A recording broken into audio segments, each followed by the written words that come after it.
El cambio climático se sirve en copa. Esto está todavía sin vendimiar, sí. Está en plena maduración. Esto es una variedad tardía. Es la variedad Cabernet Sauvignon. Luis Hurtado de Amézaga es enólogo. Y es una variedad que se ha adaptado muy bien aquí a los suelos de Rioja Alavesa. Y también es el director técnico de las bodegas Marqués de Riscal, en la Rioja Alavesa. Por Adrián del Pozo. Como muchas otras bodegas por toda España, hace años que empezaron a notar los efectos del cambio climático. Lo estábamos viendo con las fechas de vendimia, que cada vez se estaban adelantando más, y se adelantaban más porque teníamos la necesidad de coger la uva al haber una mayor concentración de azúcar en los racimos, ¿no?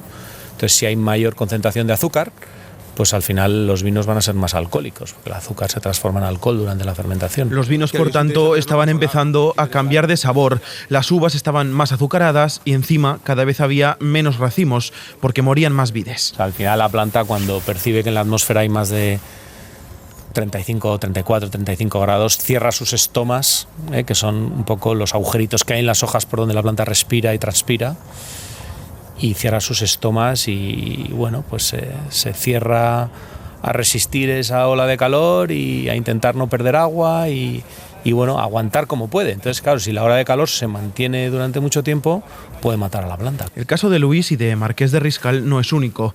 BBVA Research ha publicado un monográfico sobre el efecto que el cambio climático está teniendo en el sector del vino. Ángel Jiménez es responsable de sostenibilidad de la entidad. Lo que nos dicen nuestros clientes es que está cambiando un poco pues las características, el sabor o la calidad, y eso pues puede llegar a afectar obviamente a la demanda que hay por parte del consumidor, y eso pues requiere una adaptación. Pero el cambio climático no es solo que haga mucho calor. Empezamos a ver fenómenos más extremos, ¿no? Sequías, heladas, granizadas, inundaciones, etcétera. Eso, si lo unes con el estrés hídrico, degradación del suelo, incendios forestales, pues al final terminan teniendo un efecto en el sector. Un sector que no se ha quedado parado viéndolas venir, sino que por su propia supervivencia ha tenido que transformarse y adaptarse, cambiando la forma en la que desde hace décadas se hace el vino. O algunas empresas que empiezan a mezclar distintos tipos de uvas, maduras, inmaduras, cambiar la altura de las cepas o buscar otras zonas más frescas o variedades más resistentes para intentar adaptarse a esta situación, ¿no? Lo mejor para comprobar cuáles son esos cambios, esas adaptaciones, lo mejor es hacerlo a pie de viña. Llegamos a Marqués de Riscal, una auténtica ciudad del vino en medio de la Rioja Alavesa. Allí hemos quedado con Luis, que junto a la maquinaria con la que seleccionan grano a grano la uva para hacer el vino, Se enfría por la noche y se procesa a la mañana. nos explica la que para ellos es la clave para adaptarse a la subida de las temperaturas. La base es, bueno, pues recuperar la vida del suelo.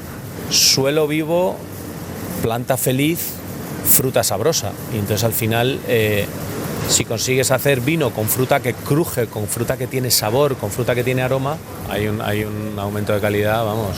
Te vas convenciendo a medida que vas elaborando vinos de esta manera. Y aunque todo tiene una explicación técnica, la importancia que tiene el suelo en el sabor de la uva y del vino es algo que todos sabemos o podemos saber, algo que todos podemos comprobar al ir al supermercado.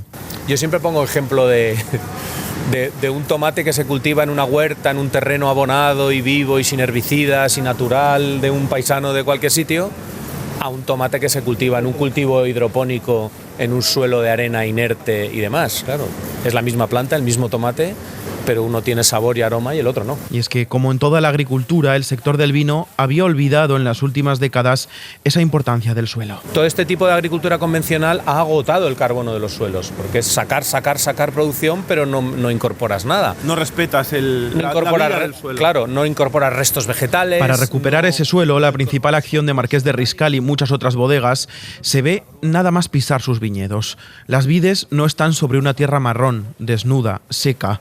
Bajo las viñas hay hojas, hay hierba, hay flores, hay vida. Todo eso enriquece el suelo, lo estructura mejor, limita la erosión. Aquí cuando llueve, pues el suelo absorbe mucha más agua porque está mucho mejor estructurado, tiene más materia orgánica. Y no solo eso, también actúa como los parques en verano en medio de la ciudad, como la sombra de los árboles en medio de una gran avenida. Limitar la temperatura que alcanza el suelo. Es que puede haber hasta 15 grados de diferencia, de que se ponga a 55 grados a que se mantenga a 30 o por debajo de 30, ¿no? Eso solo con que haya... Solo con la cubierta vegetal, sí, hace de aislante del suelo. Para todo esto es importante ese planta... cuidado del suelo, pero no es el único factor que cuidan. Hay al menos otros dos. enemigos, el sol y los pesticidas. En cuanto al primero, hay que intentar que a la viña no le dé la luz directa, sea con la orientación. Sí, las nuevas plantaciones pues intentamos protegerlas más del sol de la tarde, que es el que más suele dañar al viñedo.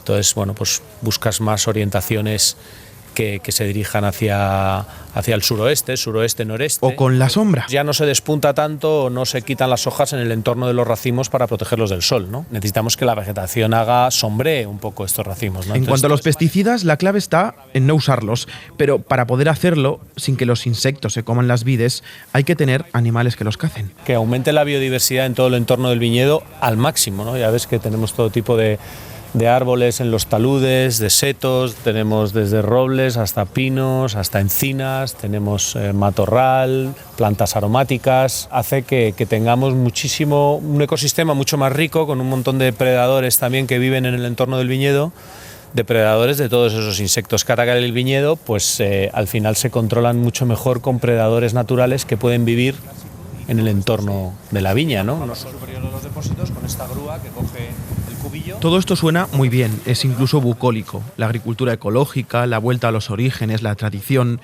pero estos cambios tienen un adjetivo que los define, además de natural, regenerativo, tradicional, esto es caro. Bastante caro. Lo que pasa es que nos hemos acostumbrado a una agricultura convencional muy extractiva y de altas producciones.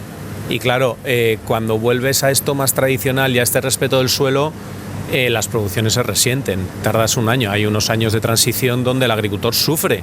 Entonces, las bodegas que tenemos pulmón financiero podemos acometer este tipo de transformaciones, pero un agricultor, si no tiene una ayuda vía que le paguemos unos precios superiores o vía subvenciones del Estado, pues es más complicado. El sector del vino representa el 2% del PIB español. Da trabajo a más de 360.000 personas, especialmente en el mundo rural. Los pueblos que tienen viñas mantienen un 53% más de población que aquellos que no las tienen. Muchos son pequeños agricultores que no tienen el pulmón financiero de grandes empresas, pero que sí o sí se van a tener que adaptar al nuevo clima para poder sobrevivir. El sector pide a las administraciones que no se olviden de ellos.